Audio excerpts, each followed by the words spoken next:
As their nation descends into violent chaos, Egyptians are increasingly blaming the Muslim Brotherhood, despite attempts by the Islamist group to scapegoat Christians and the military. According to several sources who spoke to FoxNews.com from Cairo, the Muslim Brotherhood has lost all sympathy with their points due to their violence, said a Long Island, NY, Egyptian American, who is in a Cairo suburb for a family wedding. The man, a Coptic Christian who asked that his name not be used until he and his family are safely back in the U.S., told FoxNews.com he arrived in the Cairo suburb of Heliopolis last weekend, just days after Muslim Brotherhood supporters began clashing violently with security forces. Since then, nightly curfews, angry mobs and closed roads that cut off supplies to restaurants and groceries have made his homeland unrecognizable. "We see very few people after 7 p.m. in the streets," he told FoxNews.com. The violence began when,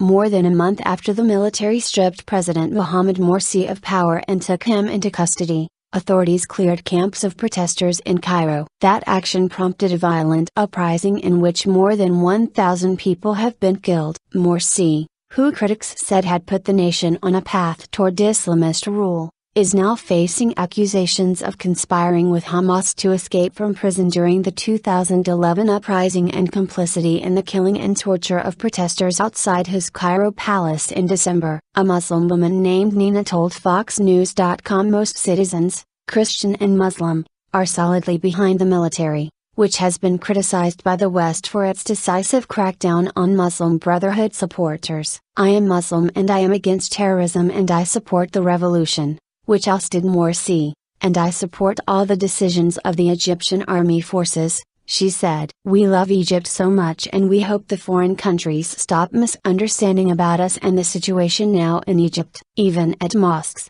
the tide seems to be turning against the Muslim Brotherhood, according to one man who spoke from Cairo. They gather around mosques, from 5 to 100 of them, to show they are important and the goal is to go and cut off the roads and rally to get more supporters, he said. Sometimes during Friday prayers, the Sheikh wants to push people to support the Muslim Brotherhood, but modern Muslims are dominant and not deceived anymore with fake words that defending the Muslim Brotherhood is defending Islam, he said. One former jihadist and Salafist cleric who spoke to Mideast Christian News said the Muslim Brotherhood is trying to focus anger against the nation's Christian minority, which did not support Morsi, but was hardly alone in that stance. "The Brotherhood lost everything, politically and economically," Osama El-Kwasi told MCN. "They lost the citizens' sympathy, so they used religion to gain support of ordinary people."